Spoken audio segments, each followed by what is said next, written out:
Hey, we're here with Humans talking about his invitational decks, which will hopefully start in about half an hour. So, what did you bring? What did you bring to this invitational? What do you got today?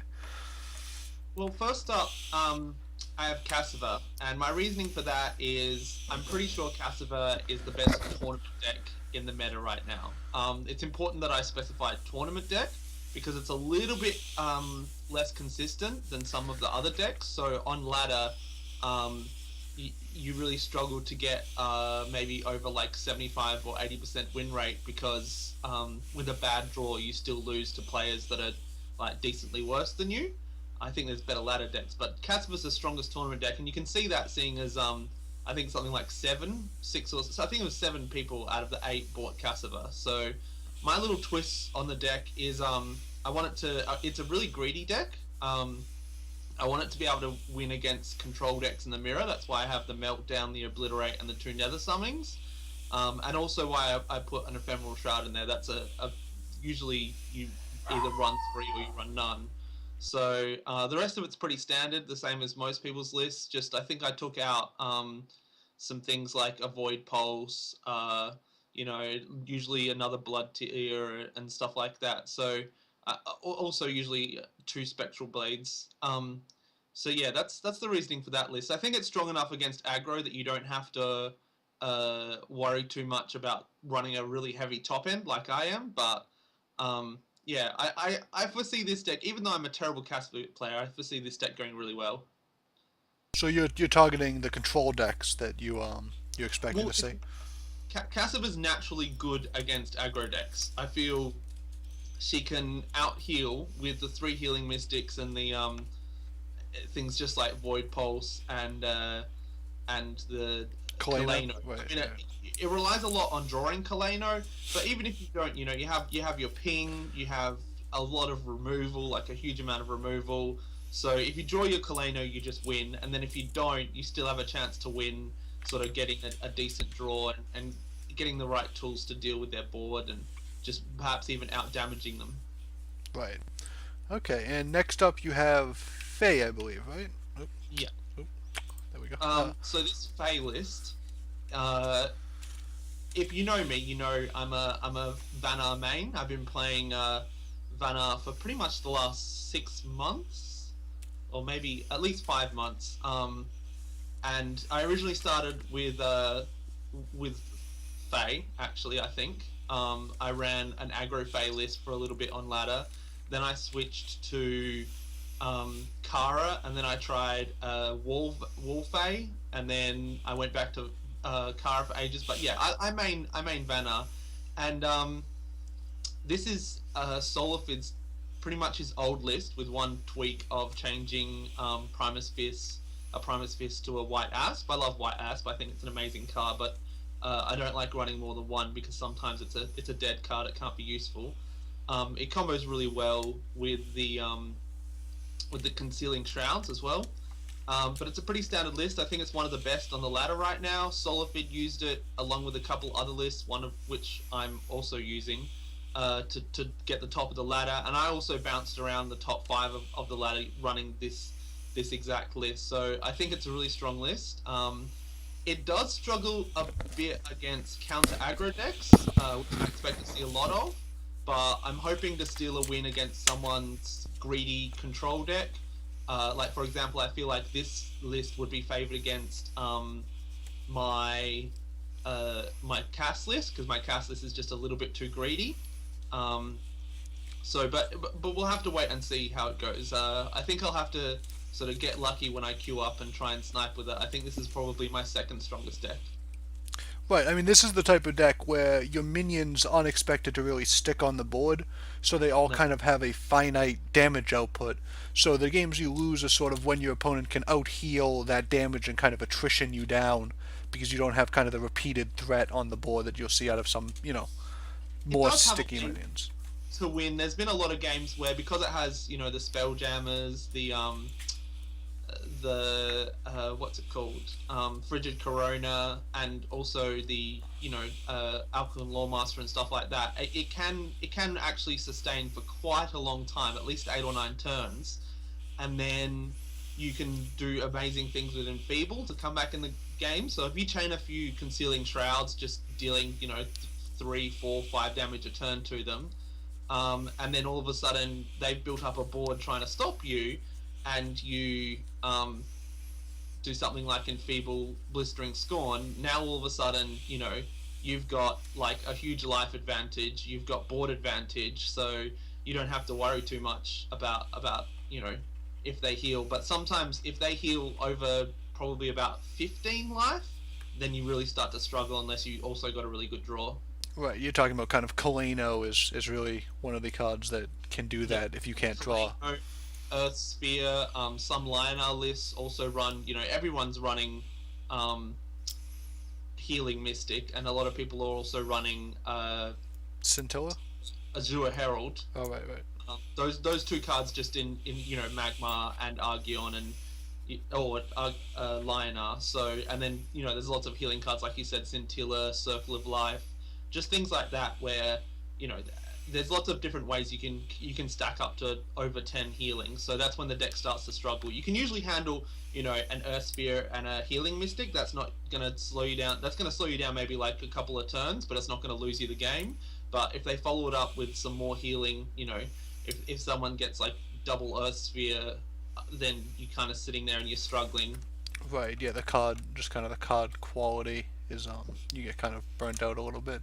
Yeah, one thing that I really liked, I played a very similar version of this deck on the ladder, and the Concealing Shroud in combination with the artifacts was very strong, especially with White Asp. I actually was playing Snowpiercer and had an 8 attack general, and Mhm. combined with the Lore Master, I think I had 5 turns in a row that I was Concealing Shrouded.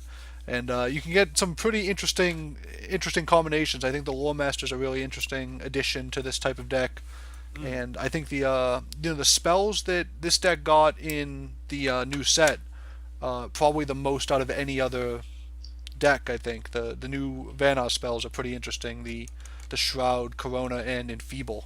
So it's interesting to see them all in one deck and see what kind of that turns Yeah, for out. sure. So next up, what do we have? I think we have Riva. Yeah, we have Riva. And So my explanation for this is Min-Maxer struggled to get number one. He was really close, swapping places with Solarfit a lot, and I think he got 2 accounts up to the top 5 as well. I think he finished number 2 and number 3, and he was playing a very similar Riva list. To be fair, I think his is slightly better, but I tried playing his and it was really difficult for me. It's a really high skill level deck, and I just haven't put in the time to sort of practice the deck. So I tried to switch it up a little bit.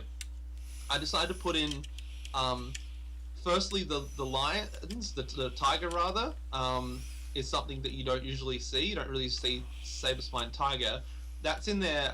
It's really good against lots of people are playing 1/2s and 1/3s, like in the mirror, and also it's a decent removal for a 2-drop or sometimes even 3 drops with 3 health. And then I'm running 3 Tusk Boar, so that's 5 charges. Plus I have the Inner Focus and then teleport abilities if need be. So I feel like I can run. He's only running 2 Ethereal Blades. I feel like I can get away with running 3 Ethereal Blades and 3 Killing Edge and really have some insane burst output. After watching a bunch of his games, I noticed that one of the number one things that you look for in Reaver is just extra damage to close out the game. Quite often you can get them below about 10 or 15 life, and you just need, if you have burst in hand, bam, dead.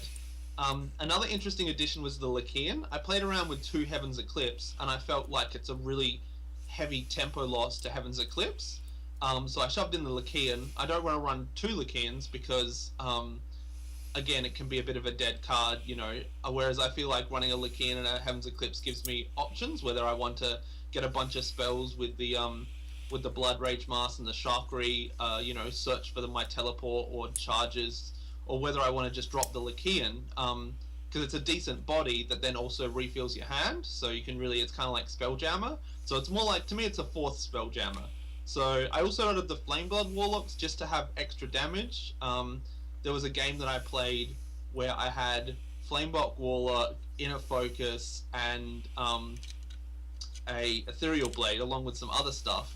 And that was, I think, 14 damage from just those 3 cards. Sort of shoved down the Flameblood Warlock, give me and give it rush pretty much, so it can attack. So then that's 6 extra damage, 4 extra damage from the ephemeral blades, and 2 extra damage from my face actually. So that's 12 damage on 3 cards. My opponent would just be thinking, wow, just freaking Songhai things, and you can really stack up the damage really easily. Like pretty much every card in this deck either draws me cards or is damage.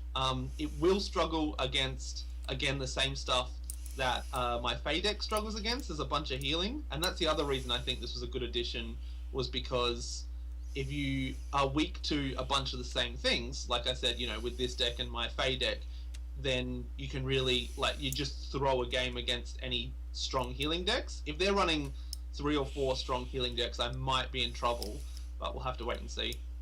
Right, yeah, I mean, this kind of highlights some of the differences between ladder play and the considerations you take when you go into a tournament, especially with the band even that we're using in this one.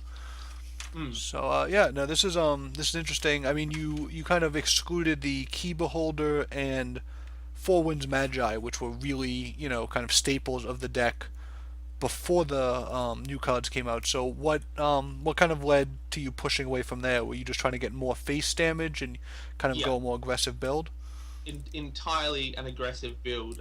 Keeper Four Winds is really good, but it's a little bit slow, and I decided I want to be closing the game, turn as early as turn 3 and as late as turn 5, and Four Winds is just a little bit slow. You can get some insane damage if he sticks on the board, but in a deck like this with that front end, I felt like, with cards like Punish and stuff like that, I just felt like he was too slow, basically. And then the same kind of thing with Key Beholder. There's just too much removal in the game right now, so that these 2 cards, they're 3 or 4 mana cost. They don't draw you a card, and they don't do face damage, so they can be really slow. I wanted to just be a really fast deck. I'm hoping to basically crush my opponents before they even know what's going on. Right, yeah. So anytime you draw a card, it's you can reliably count on it to be more card draw or some damage to add to your output. Exactly. Okay, and then It'll either the idea is in the early to mid game, to keep my hand as full as possible, and then to the mid to late game just start dropping my hand and dealing insane damage. right. Then your last deck is going to be Argion, and we're seeing I think 7 or 8 players all chose to bring Argion, and almost all of them were kind of this 6. 6. Oh, 6, and I think one Zaran maybe. No, And actually, yeah, five Argion and a Zaran. oh, okay, 5. Argion is really strong. Right. I don't know what other people are running, but I'm running exact copy of Solifid's list. Again, he used this list to jump in between rank 1 and 2 with Min-Maxer. And it's really interesting that there's no Rise of the Bloodborne spells in this deck, or cards in general. No Scintilla. He still values both Silverguard Knight and Arclight Sentinel over Scintilla, which is interesting. The extra removal is really strong. Like I said, everyone's running removal, and you need to because there's some must-remove things. And the Silverguard Knight really helps you lock down your opponent and keep them taking damage. I'm not sure about the Sojourner. I've been considering swapping the Sojourner for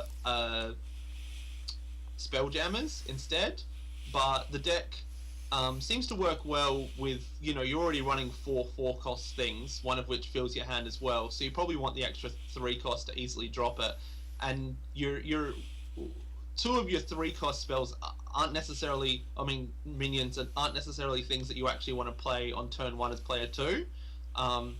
Playing the Arclight Sentinel that early is pretty bad, playing a 2/4 for 3, especially since you want to save it for removal.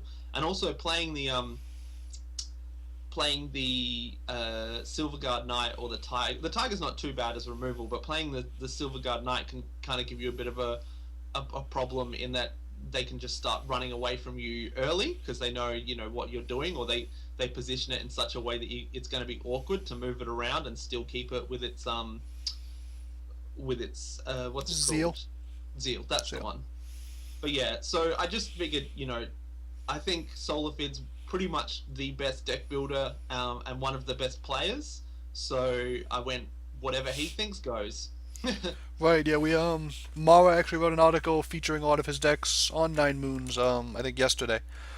Yeah, So this deck and I think the Fey deck are both featured in that, and kind of explaining some of his thoughts behind that. So that might be interesting to kind of compare those two. I would Um, definitely suggest checking it out, and I'll probably after the tournament be doing a write up on some of my decks, depending on how they go, and also just what I think of the decks in general, especially this Argion and the Fae. yeah, we're seeing a bunch of different builds of Argion, but almost all of them were kind of the more aggressively slanted ones.